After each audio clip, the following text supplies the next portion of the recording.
Nobody wants to work in, coal right now. They want to work in clean energy. But it's one of those things where political power doesn't just come from money.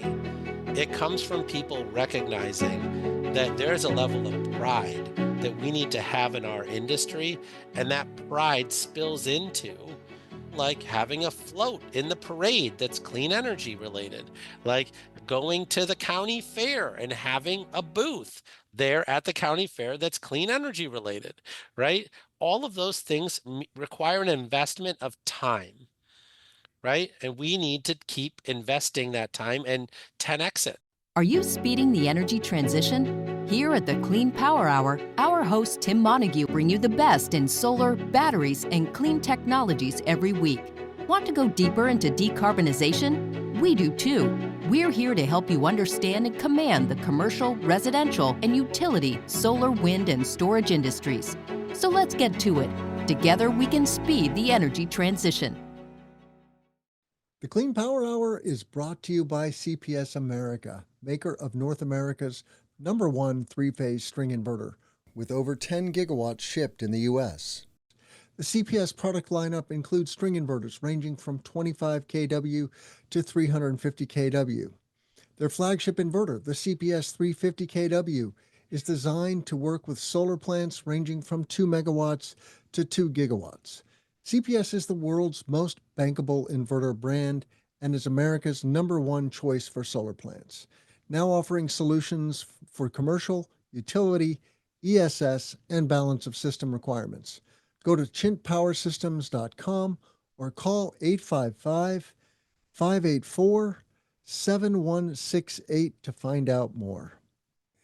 Hey guys, are you a residential solar installer doing light commercial but wanting to scale into large C&I solar? I'm Tim Montague. I've developed over 150 megawatts of commercial solar, and I've solved the problem that you're having. You don't know what tools and technologies you need in order to successfully close 100 kW to megawatt scale projects. I've developed a commercial solar accelerator to help installers exactly like you. Just go to cleanpowerhour.com, click on strategy, and book a call today. It's totally free with no obligation. Thanks for being a listener. I really appreciate you listening to the pod. And I'm Tim Montague. Let's grow solar and storage. Go to Clean Power Hour and click strategy today. Thanks so much. Today on the Clean Power Hour, I have a very special guest. He's a returning guest. He's best known for Deploy, Deploy, Deploy. We're going to talk about subsidy-free clean energy in America. Yes, it's possible. Welcome to the show. Welcome back to the show, Jigar Shah. Thanks for having me. It's always great to be, metaphorically back in the Midwest. Indeed, indeed. You grew up in Illinois. I hope our listeners know that by now. And I'm very proud of that you are a son, almost a native son. Almost. We missed 1 year. We missed 1 year. That's just not right. That's all right. That's all right. So, Jigar, it's, as we were saying, it's a very dynamic landscape in the solar industry today. Here we are recording in August of 2025. The OBBB is perceived by some to be a wrecking ball, but there is light at the end of the tunnel. The cost of solar and batteries is coming down as the energy transition progresses. It's astounding, Jigar. I looked at ERCOT just last week, and their grid is now 50% wind and solar and batteries. When you look at those three resources, it's a massive amount of clean energy we have on a very big red state. So there is light at the end of the tunnel. But what is your take on the current state, and where do you think the puck needs to go? Well, I think we have to start by recognizing that the OBBB exposed a political fragility behind our economic success, For sure. right? Like we're delivering cheaper, better at scale, dramatically. Like we've expanded our employment base, but we have dramatically underinvested in political power building. Right. And when I mean political power building, I don't mean Democrat or Republican. I just mean political power building. Right. And when you're in a county, do the people who live in that county support your project? Have you thought about investing in them and educating them about the benefits of the billions of dollars of local property taxes, local employment that's happening, right? The donations that we're doing to the Boys Club or to Boy Scouts or whatever it is that we're doing, right? I mean, have we really thought about what it means to be a political animal in this time, right? Because we do lots of nice things for people all the time. But then when it comes down to passing the OBBB, there wasn't a single Republican, right, of which 20 some like had signed a letter that withheld their vote for the OBBB until our provisions. And I think that just, so I think we have to start by recognizing that it really exposed this fragility, right? And so I want to make sure that we start there. Then I think we separately have to acknowledge that our costs have come way down, right? Like we really are an amazing success story of technology commercialization. And when you think about what is happening around the world, incentives are starting to go away, including in China, where they just removed all the incentives for solar this last month, Mm. right?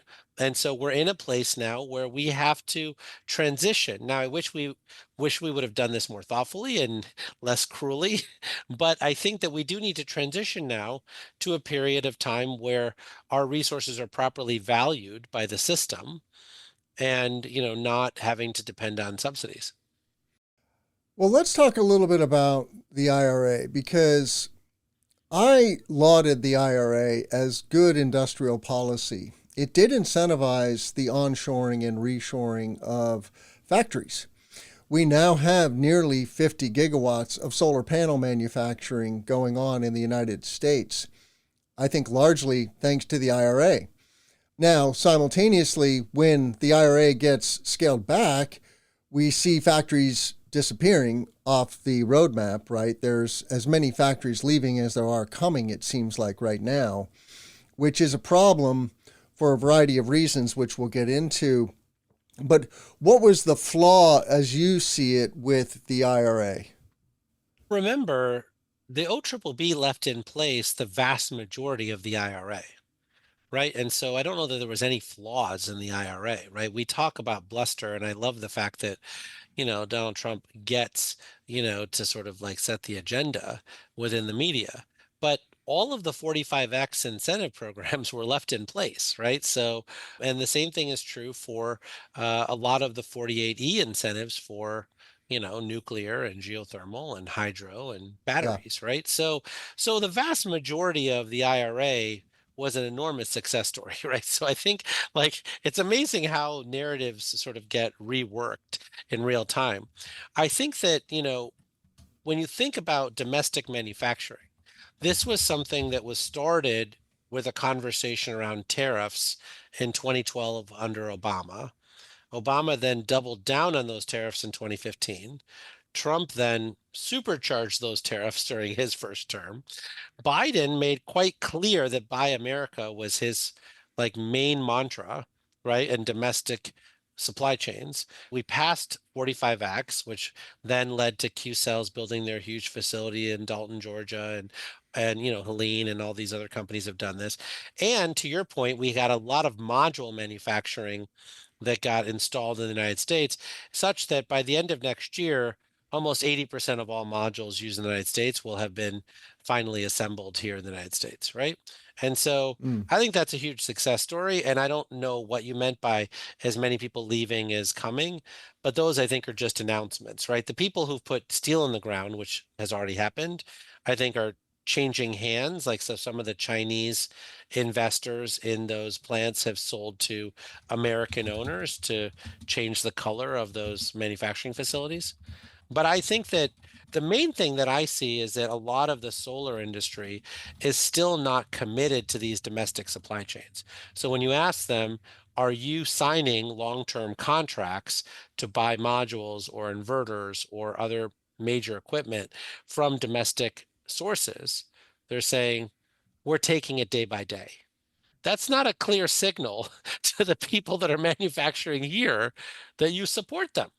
And I think it's going to be really important to for the industry to realize that there is a very bipartisan pattern of support for domestically manufactured goods and services in the solar and wind industry. And the wind industry has been domestic for a long time, but the solar industry as well. And I think you see that with the FIAC rules that are coming in, the foreign entities of concern rules. And so I think all solar companies are going to have to think long and hard about what it means to sign long-term contracts for domestic content. Yeah, and there is a segment of the utility solar segment is certainly in a position to do that, to sign long-term contracts. C&I installers and residential installers, I don't really see necessarily, unless they're operating nationally, unless they're really big players, which there is a handful of. But I think it remains to be seen if they will survive. Like, we've seen many national players go extinct in the last 24 months. So it is a very dynamic landscape. And yeah, if you just look on Canary Media about solar factories or clean energy factories getting canceled, there have been a number of announcements. I don't have those on the tip of my tongue. But I don't think But any of those had already put steel in the ground. So I agree with you. The folks who haven't been able to raise money have not been able to raise money. And so they haven't been able to put things in the ground. And, mhm, the outlook for them is worse today than it was yesterday. So they're yeah. unlikely to be able to fix that. But for the folks who've already built 50 gigawatts of domestic module, assembly in the United States, I mean, those are already in the ground and operating. And so I think those are already there. And I think, obviously QCells is fully committed as well as others on the cell manufacturing side. So I think we're in good spot there. But I think when you look at the domestic supply chain for residential, I think a lot of things have to change in residential. I think you know that, and I think I know that, right? I mean, clearly what the OBBB has done is gotten rid of 25D, so that's going to be gone at the end of the year. And so the cash sale business is largely gone. If you want the tax credit, you're going to have to do it through the 48E tax credit, which the only way you're going to be able to do that is to do it through a third-party owned system. Now, you might be able to do a prepaid lease or something like that, where you're basically paying it all up front. But I think that is where this is headed. And when you look at the major third-party ownership financing providers, they have certainly spent hundreds of millions of dollars to do the safe harboring of equipment over the last 12 months to make sure that they, have a runway for the next 4 years. And so I think that should all be domestic content, right? And if it's not domestic content, shame on them. So let's talk about what I call the clash of titans. There's a growing demand for electricity, partially because of the explosion of AI data centers, which are growing from 4 to 12% of the grid in the next 5 years, but also electrification of transportation, electrification of HVAC and industrial processes. It's kind of a perfect storm. Meanwhile, we're putting a stick in the eye, temporarily perhaps, of the solar industry with the OBBB and trying to incentivize other forms of grid energy. But you cannot prop up natural gas power plants or nuclear power plants faster than you can solar and batteries, as far as I know. And so the utilities are caught between a rock and a hard place. And we, the industry, the clean energy industry, are kind of looking at this going, how does this play out? Is it going to be business as usual because the utilities are just going to say, well, sorry, we're going to install a bunch of solar and batteries and wind farms anyway?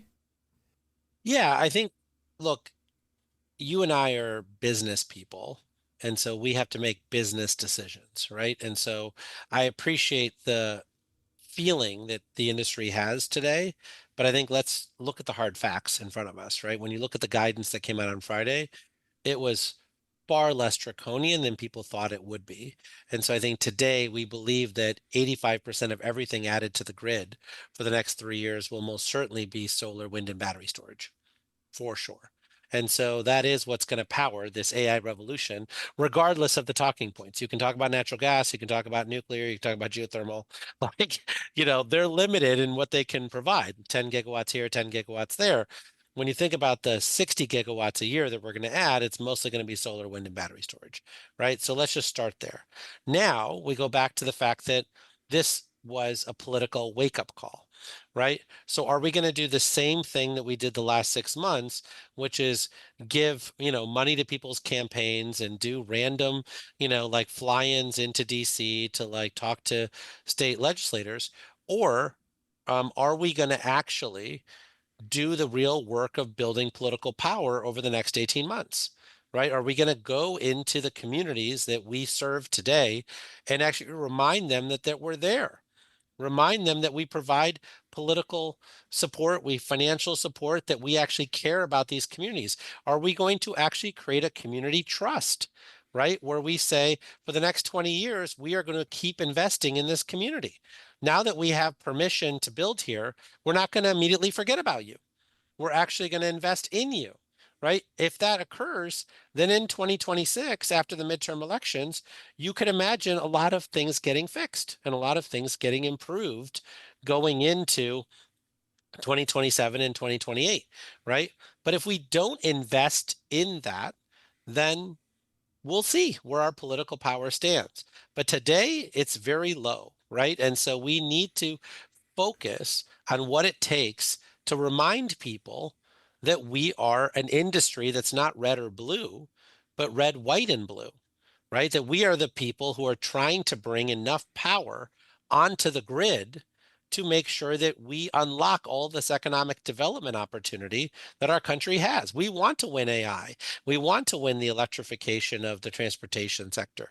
We want to win the electrification of heating and cooling, right? But that's only possible if you continue to allow the technologies that have been building 85% of everything that's been added to the grid to continue to operate, right?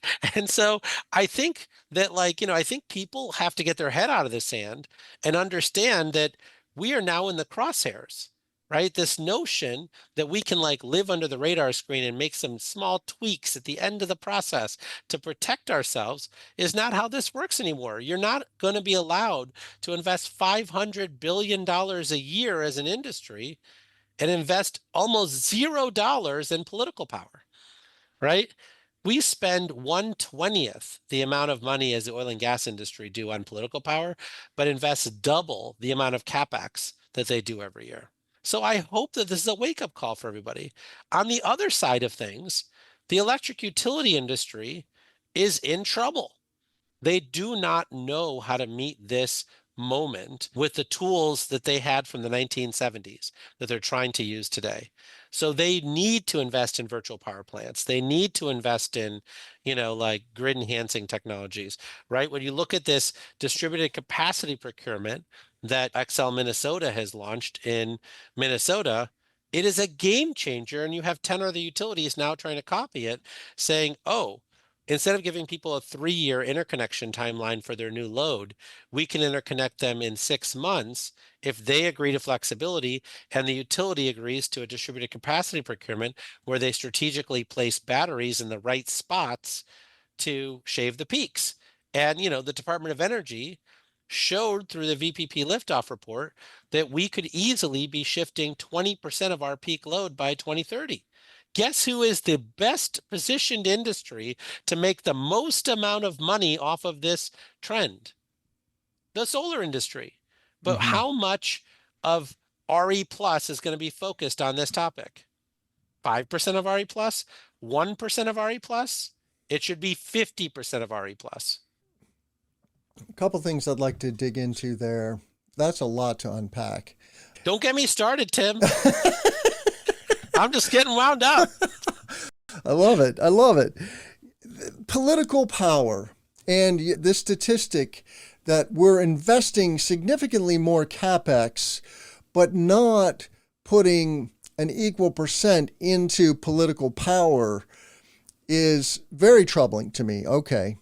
And I knew that clean energy was not investing as much as the fossil industries in political campaigns. I did not realize it was so skewed in terms of our CapEx investment. And so it does mean that there has to be some kind of a reckoning, and that there has been a certain cavalierness in the industry about, well, hey, we can get away with this without playing the game. And in America, money talks in politics. not just money, but just investing in time. How many people in the clean energy sector have an account on Truth Social? Have you been on Truth Social? I personally The, have not. the only people talking on Truth Social are people who are anti-solar and wind. That is the only thing President Trump is seeing. There is no one defending the solar and wind industry on True Social. How much does it cost to have people on True Social, just like providing facts on True Social? What is your experience on Truth Social? I'm just curious I because mean, I'm afraid it's a hornet's nest. it is a hornet's nest, and it is only my sort of Midwest upbringing that has allowed me to stay sane. But I'm just saying we have a one-sided conversation. Like when you think about how many people in our industry have a birthday party for their child. And when all the other parents come in and they say, "What do you do for a living?" You say, "I work in the energy industry," right? Do they say that I work in the solar energy industry? Do they say I work in the clean energy industry? Do I work in decarbonization? No, they say I work in the energy industry. Yeah. Why? Because you think someone's going to attack you for being the number one source of electricity in our country for 10 years in a row? Why would they attack you for that? Why would they attack you for being the most dominant source of electricity being added to this grid in the last 10 years? Well, the They average shouldn't. American has no clue about that. They have no clue. And why would they? Because the million people in our industry would like to keep their head down. You can't keep your head down. Yeah. When I was a kid, I remember when I was a young adult, there was this show on TV called King of the Hill, right? Like on Fox. It was like a Yeah. cartoon show. And that guy worked in propane. And no matter what event he was at, he was reminding people he worked in propane and how important propane was to the survival of, whatever, Sure. cooking or whatever it was, Yeah. right? Heating your I don't home. know. I don't think the vast majority of people wear this on their sleeve. Mm. That's what we need. Mm. That's what we need, right? And and I know that your children want to work in our field. None of them want to work at a coal plant, right? They know that that's not their future, right? For You wouldn't sure. know that by listening to the, at Energy Twitter feed, but it's true. Nobody wants to work in, coal right now. They want to work in clean energy. But it's one of those things where political power doesn't just come from money.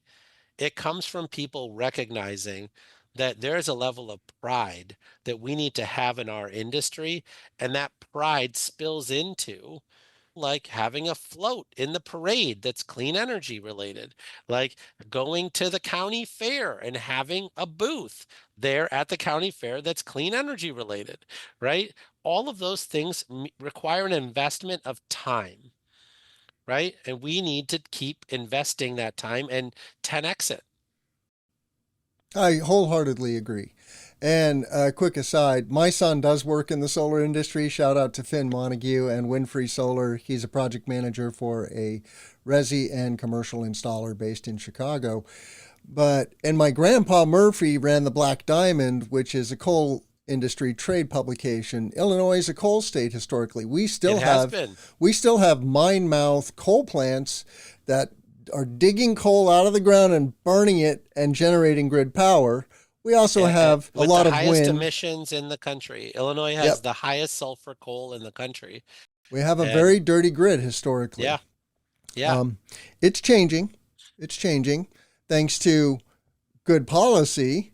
And, I was talking to Peter Kelly Detweiler yesterday on, a to be released issue on microgrids.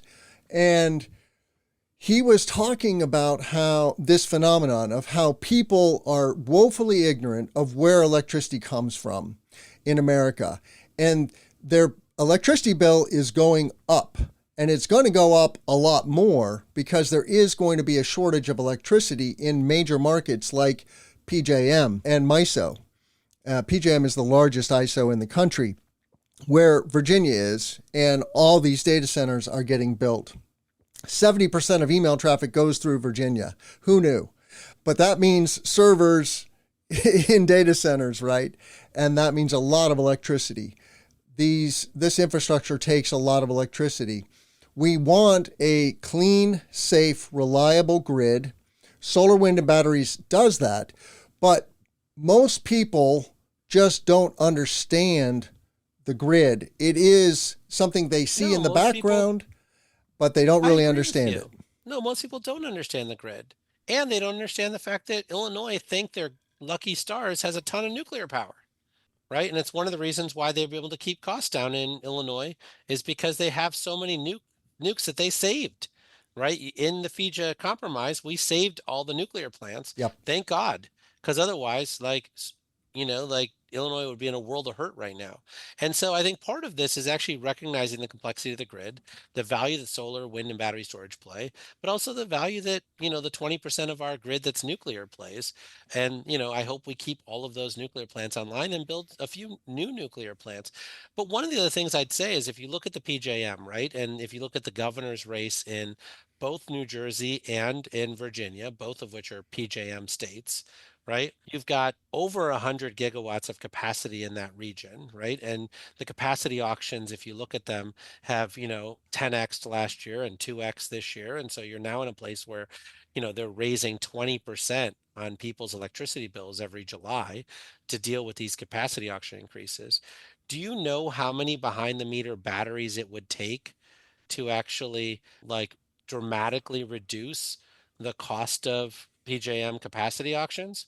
I mean, the figure in my head for the US grid is 6 terawatt hours of storage that we need on the grid. Now, that's a lot of it is front of the meter. So, no, I Right. don't know the answer to the behind the meter storage question. What is that figure? It's less than the 5 million houses that SIA is promising that we're going to have add solar to their household by 2030. Mm-hmm. Right? If you just took all of the solar systems in New Jersey and added a battery to them, because most of them didn't add batteries, and you bid that capacity into the PJM, you could dramatically reduce the capacity charges for PJM for that particular region. Yeah. And, like the question becomes, who's doing that? Right? There's a lot of companies that have solutions, whether it's Tesla Powerwall or Base Power or, Mm-hmm. Sonnen and all of our friends who have great, fantastic battery offerings. But, does the governor that's running in the state of New Jersey on a platform of affordability know that the number one thing that she can do to get affordable electricity bills in New Jersey is to convince all of the existing solar projects in New Jersey to add a battery to their system, For right? that to happen, the utilities have to have programs that go direct to consumer and say, hey, consumer, we're going to give you a battery for a monthly fee. We're not going to charge you $30,000 up front, but we're going to give you a 25 kWh battery because it's good for the grid. And yes, it's going to help you be resilient if there's a hurricane or an ice storm or whatever the event is. I just caught wind of a story. Bandera Energy Co-op in Texas. Okay, this is in South Central Hill Country, Texas. It is the middle of nowhere, right? And this rural co-op is doing this. They're installing 25 kWh batteries in their district at no charge for $36 a month. And the benefit to the consumer is you get resiliency if there's an outage. You might get some revenue from grid services, but they're making no promises really. But isn't that so how do you get all the utilities? One of the things that I really am curious what you think about, Jigar, is how we have so many different utilities and so many AHJs and this very bottom-up organic solution to the grid, which really needs a top-down, okay, this is what we're going to do. We're going to deploy a lot of batteries. Okay, so let's unpack what you just said, and I apologize that this is going to be slightly long, but let's just unpack it. So you've got a co-op in Texas. They are offering a program to their customers. Let's understand exactly how the solar industry works now going into RE plus and how we need it to work in the future, right? Coming out of RE plus. So going into RE plus, what they say is we are going to carpet bomb all of that co-op's customers and say, who wants solar and battery storage? We're going to sell it to you directly. We're going to do third-party ownership. And then those customers who get batteries, right, we are going to aggregate those batteries up into a VPP, and then we're going to go into the co-op and have a conversation with them around whether they're willing to pay us to dispatch that VPP in that co-op's territory. And what the co-op hears is, okay, so you're going to randomly put solar and battery storage everywhere within my utility because you don't know who's going to say yes to your, marketing efforts. Sure. And then if by chance the batteries are on the right circuits at the right time and you get enough of them to opt in to this VPP, you might be able to solve my problem. But if you don't get enough people to do battery storage, then I'm still going to have to spend $50 million to upgrade that distribution circuit to be able to meet load growth requirements because I'm not quite sure whether you're going to hit those requirements. And you're not going to sign up with liquidated damages to say you're going to hit this absolute target of 5 megawatts of batteries that I need on this circuit. You're going to say, well, I'm going to advertise, and if I get 5 megawatts, great. But if I only get 1 megawatt, tough ninnies utility, I did my best. So instead of doing that, what they did was they said, let's sign up to a distributed capacity procurement, right? So we're going to go out and say, these are the circuits that we have challenges on. We know that we have load growth on these things, and we need batteries on these specific circuits, right? So now let's go out and find a service provider who is going to focus their attention on these circuits. And then, what the service provider that they chose in this case was Base Power, but it's a distributed capacity procurement. And they said, great, like this is the product offering that we think we're going to need to solve this problem. And in their case, the utility only wanted them to deploy a battery, not the solar. Right? So it's just batteries, right? And it's the 25 kilowatts you're talking about and all Yep. these other things, Yep. right? And they focus their marketing just on those things. If I go to RE Plus and I say to the people that are there, who wants to change your business model to be helpful to actually solving real problems that the utilities are faced with right now, as opposed to just using your old business model and Mhm. hoping that it's good enough to solve the utilities models? How many people are raising their hand to dramatically change their business model to meet the electric utilities needs? How about I answer that for you? 0.0% of them. So they are not relevant to this moment. And who's telling them at RE Plus that they're not relevant to this moment? The electric utility industry needs us. Our neighbors need us to change our business model, to deploy our technology, which we are the best in the United States at doing safely, consistently, to code, right? They need us to change our business model. And most of us are saying, no, screw off. I remember our conversations from 10 years ago. I don't like you, right? But they're changed, right? The utilities are now under threat. They recognize that their old ways of doing business are raising rates at 9% a year, that they need these brand new ways of doing business. And that's why you see the work that Spark Fund has done with Excel Minnesota. And, and now you've got these small rural co-ops who are saying, we want to copy that model as well. And, you've got 10 plus utilities around the country that are now copying Excel Minnesota's model. And so how many of those RE plus members or attendees are Mhm. going to their gubernatorial, like, folks in New Jersey and Virginia and saying to them, I need you, once you become governor, to actually replicate this model in your state, right? Instead of raising rates at 9% a year in New Jersey and Virginia by doing all of the old school ways of doing things, how about we do a new school way of doing these things and actually adding battery storage, just like this co-op in Texas is doing? You tell me how many people are leaving RE Plus with all the talking points and going directly to those governors that are running for office for 2025. Hey guys, are you a residential solar installer doing light commercial but wanting to scale into large C&I solar? I'm Tim Montague. I've developed over 150 megawatts of commercial solar, and I've solved the problem that you're having. You don't know what tools and technologies you need in order to successfully close 100 kW to megawatt scale projects. I've developed a commercial solar accelerator to help installers exactly like you. Just go to cleanpowerhour.com, Click on strategy and book a call today. It's totally free with no obligation. Thanks for being a listener. I really appreciate you listening to the pod. And I'm Tim Montague. Let's grow solar and storage. Go to Clean Power Hour and click strategy today. Thanks so much. To be fair, many solar companies are members of their state solar industries associations.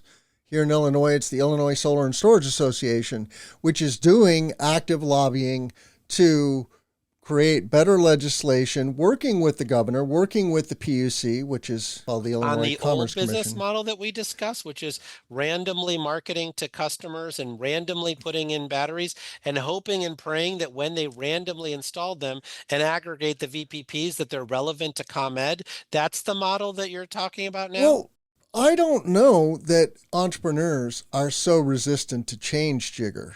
They I have, don't think they're resistant to change, but I think that the nonprofits that they're members of are resistant to change. And I do think that the Illinois Solar Energy Association, of which I have nothing but love in my heart for, as you know, needs to change their pitch to saying we need to take and borrow the DCP model in Minnesota Mhm. and replicate it in Illinois, Well, right? And when you talk to Gil Quinones at ComEd, he's like, I would love that. I would love to partner with the solar industry, but whenever I bring it up to the solar industry, they say, we're supposed to hate you. it does feel very hard when you're at the ground level in the industry to think about changing the way utilities approach things. It feels behemothing. And yeah, there is historic tension between the utilities and the energy companies.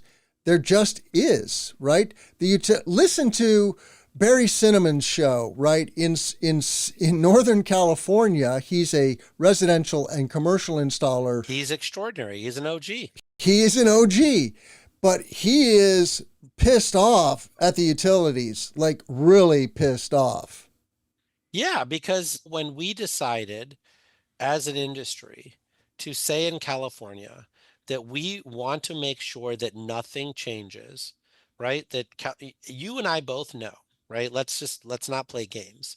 That when solar is 1% of all rooftops on the grid, it has nothing but positive impacts to consumers, right? Then when it gets to 5%, starts to like be break even, Mm-hmm. right?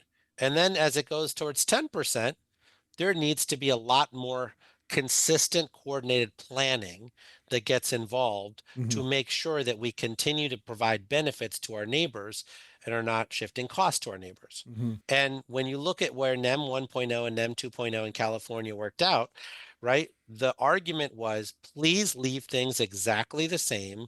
Maybe we'll add an extra 2 cents a kilowatt hour or 4 cents a kilowatt hour that we'll pay so that we're providing money towards the overall system costs, right?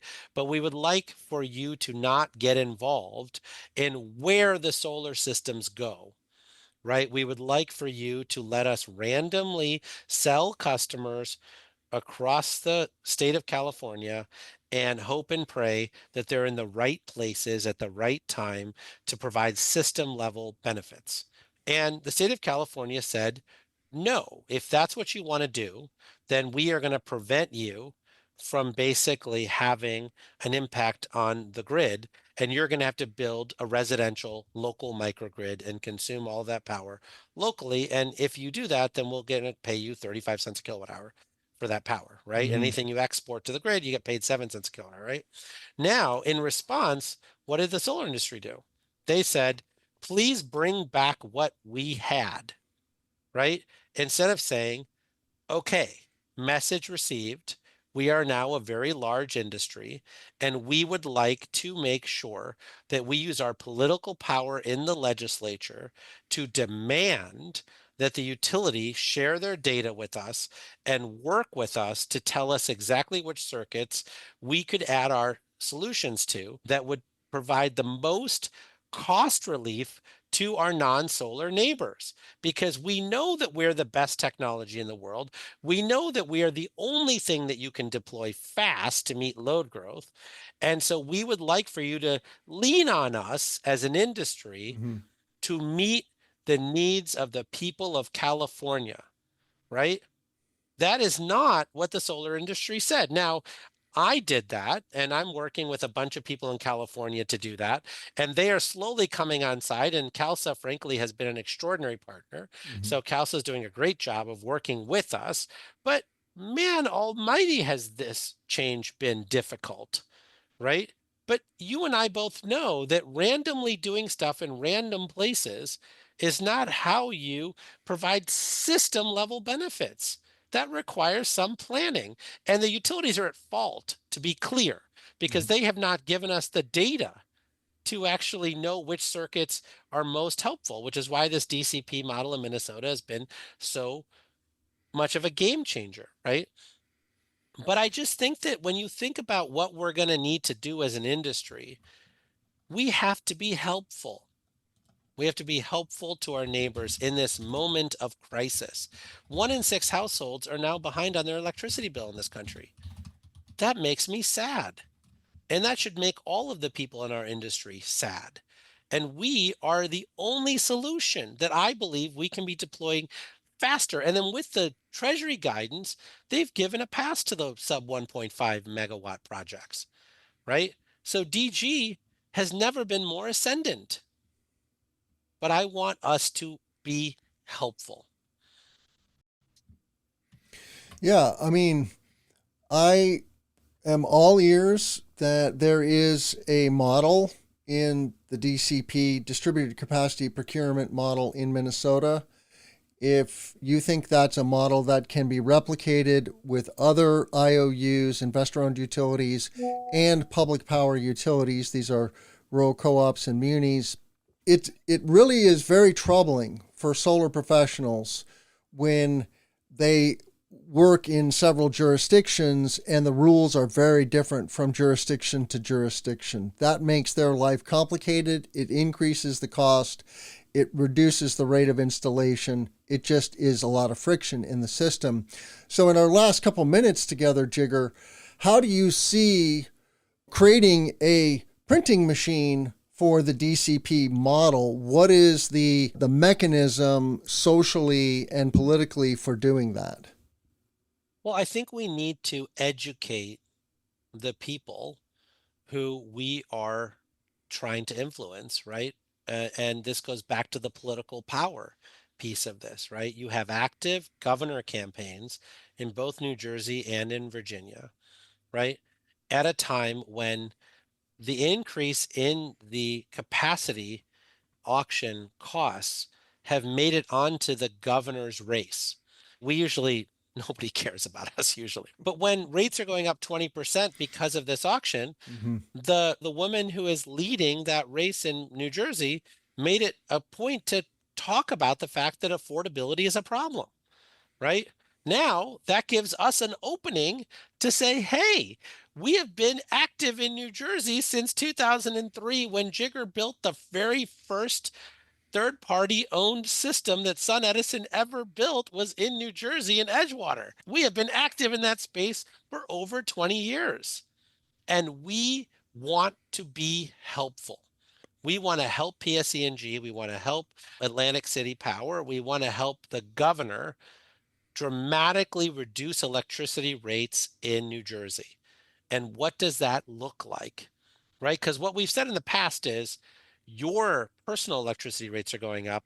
We would like to give you solar power to be able to reduce your bill by 20%, right? That has been an individualistic sort of messaging, right? What the governor wants to hear is how do we help bring everyone's electricity bill down in the state of New Jersey?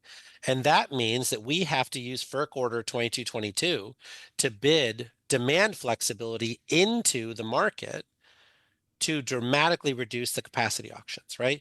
And when you think about how much we need, it's tiny, right? If all of the existing solar systems in the state of New Jersey added batteries to their systems, Mm-hmm. you would dramatically reduce the cost of the capacity auction and reduce everyone's rates by 20% in the state of New Jersey. Is that something the governor wants to deliver? Of course it is. Who's the only group that knows how to do that? The solar industry in New Jersey. because they've been active there for 20 years and people rely on them to maintain those systems. And they've got a great relationship with all of their customers that they've been working on for 20 years, right? Hmm. But we have to make that trade. And then what you say to Governor Murphy, who's there now, is look, we passed a bill in the state of New Jersey that eliminates all of the unnecessary red tape in the state of New Jersey. The local New Jersey, jurisdictions are fighting us tooth and nail on it because they think it diminishes their power. And so now the governor is doing some weird thing to like, try to go back and forth on this, right? Fine. But ultimately, we want you to reduce the friction costs in the state of New Jersey. We agree that we are going to focus our attention on the people who have existing solar systems plus, new ones on distribution circuits you tell us to work on. We're going to get battery capacity in there because that's what you can bid into the PJM auction. And we are going to, as God is my witness, reduce the cost of electricity for all of our neighbors in this great state of New Jersey by 20%. Right? That is something that the entire group at RE Plus can get behind. And we're going to do that in Virginia, and we're going to do that in Ohio, we're going to do that in Pennsylvania, we're going to do that in Illinois, in New York. We're going to do that, right? In every one of these markets, we're going to do it. But, like that is a collective effort that we all need to get behind to be able to bring the costs down by using our tools to help meet the utilities needs. Bringing costs down for consumers is an argument that the solar industry has used for a long time, and it's accurate. It is accurate, for sure. Your point about our random approach to installing solar on the grid is well taken, but like you said, the utilities have to unlock the data to allow us to work together to solar and batteryize the grid in the key places. I'm all for retrofitting batteries into all the existing solar. That is going to be largely middle and upper middle income areas, right? If you really want to help people that can't pay their power bill, you're going to have a data unlock and a collaboration. And yes, California and Illinois have solar for all programs that are targeting low income. And those programs do need extra incentives because those people are spread super thin. They're working 2 and 3 jobs. They don't have time to answer the door. They're not home to answer the door, right, to even receive the sales call, so to speak. But it would be easier to double that budget if you went to Governor Pritzker and said, if we do this for these consumers in these neighborhoods and we give them subsidized batteries for their home or building or street, we are going to reduce the cost of investment required into the distribution circuits there by 10x, right? So $1 billion invested into these batteries reduces the investment in distribution grids in those same places by $10 billion, right? And that means lower costs for everybody who uses ComEd. That's a pretty compelling narrative to double the Solar for All budget, right? And so, but right now, the argument that we're making is these people have been left behind, double the Solar for All budget so that I can give them solar so they can save $8.47 on their bill every month. That is not as compelling a narrative. And so, like, look, I love our industry. You know that. I am not like trying to deliberately piss everybody off. But I think that the thing that people don't understand is that when I started in this industry in 1995, working for Astropower, and then at BP Solar in 1999, the total amount of solar that we were installing globally was 100 megawatts. We're now big. We're 80% of all grid connections in the entire world, including in Pakistan, in Uganda, in Kenya, in India, in China. We are 80% of all new grid connections in the world. When that occurs, you have a responsibility to be dominant energy.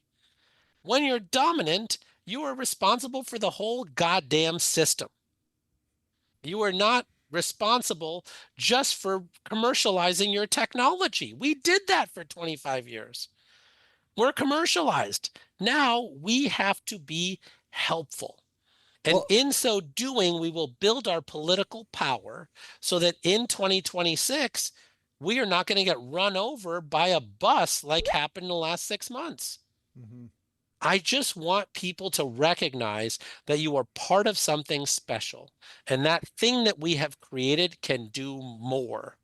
And we are expected to do more because we are in an electricity crisis in our country. And so the front lines of that crisis and the people that can do the most to solve this problem are the people of our industry. I love this. I think you're spot on. I have no problem whatsoever with your message. I think of my listeners who are solar installers and various flavors of energy professionals across the country. And some of them have good state or regional renewable energy associations that they can join and take collective action with their legislatures, right? It's all about collective action ultimately if you're going to Yes. move the needle. Yes. But there are many places. Take Montana. Yeah, they have a renewable energy association, but it's a huge place with very few people in it. And I think installers in Montana feel like it's them and their customers. It's not them and this collective movement. But so I'm just curious if you have some other playbook for the renewable energy industries associations that has to propagate, some DNA that has to propagate to get them on this page of, okay, we've got to come together and take these good models like Minnesota and learn to collaborate with the utilities. Like, it's easy to say, but I think it's hard to do. Well, that's been my mantra for 25 years. It's simple, not easy. I totally agree with you, right? But the beauty is you have friends, right? So whether it's the DCP model that Spark Fund is pushing, or the model that Base Power is pushing, or the model that some of these other companies are pushing, there's a lot of models out there, right? And like when you look at where we are in all 50 states are in a crisis, some more than others, Mhm. but every one of them is in a crisis. Even in Montana, there are loads who are desperately trying to get connected that want to add 500 jobs in that warehouse, and they're not being allowed to connect for 3 years because of load growth issues in Montana. And the utility and our association is the group that needs to go to the governor and go to the utility and say, look, I know that politically you're not supposed to like me, but I can solve this problem for you in 5 months. Do you want me to solve this for you in 5 months? Because I'm happy to do it. And I'm happy to bring those 500 jobs 3 years forward. Is that something you want me to do? Okay, great. How are you going to compensate me for doing that? Are you going to like own the batteries and then pay me to install them? Are you going to have my customers own the batteries and have third-party ownership models fund them, and then you're just paying a supplemental payment like Rocky Mountain Power is doing? Like, what exact model would you like to do? And here's the four that I know of that were published in the VPP liftoff report from the Department of Energy in 2023 and again in 2024. Sorry, in 2025. We Mm. published it right before we left office with 75 case studies in it. So here are the case studies using an official DOE logo that you can pick from. Pick one of them. All of them require my firm to do the work, right? So I'm still going to get paid to do the work, but like you need to pick one of them because otherwise you're leaving economic development on the table. Hey guys, are you a residential solar installer doing light commercial but wanting to scale into large CNI solar? I'm Tim Montague. I've developed over 150 megawatts of commercial solar, and I've solved the problem that you're having. You don't know what tools and technologies you need in order to successfully close 100 kW to megawatt scale projects. I've developed a commercial solar accelerator to help installers exactly like you. Just go to cleanpowerhour.com, click on strategy, and book a call today. It's totally free with no obligation. Thanks for being a listener. I really appreciate you listening to the pod. And I'm Tim Montague. Let's grow solar and storage. Go to Clean Power Hour and click strategy today. Thanks so much. We'll have to leave it there. I want to thank Jigar Shah for coming on the show. Check out all of our content at cleanpowerhour.com. Check out my new book, Wired for Sun. And look for me on LinkedIn. You can find me on LinkedIn. I love connecting with my listeners. Jigar, how can our listeners find you? LinkedIn is always the best way to find me. I'm very responsive there. I'm Tim Montague. Let's grow solar. Thanks so much, Jigar Shah. Thanks, Tim. The Clean Power Hour is brought to you by CPS America, maker of North America's #1 three-phase string inverter, with over 10 gigawatts shipped in the U.S. The CPS product lineup includes string inverters ranging from 25 kW to 350 kW. Their flagship inverter, the CPS 350 kW, is designed to work with solar plants ranging from 2 megawatts to 2 gigawatts. CPS is the world's most bankable inverter brand and is America's #1 choice for solar plants, now offering solutions for commercial, utility, ESS, and balance of system requirements. Go to chintpowersystems.com or call 855-584-7168 to find out more.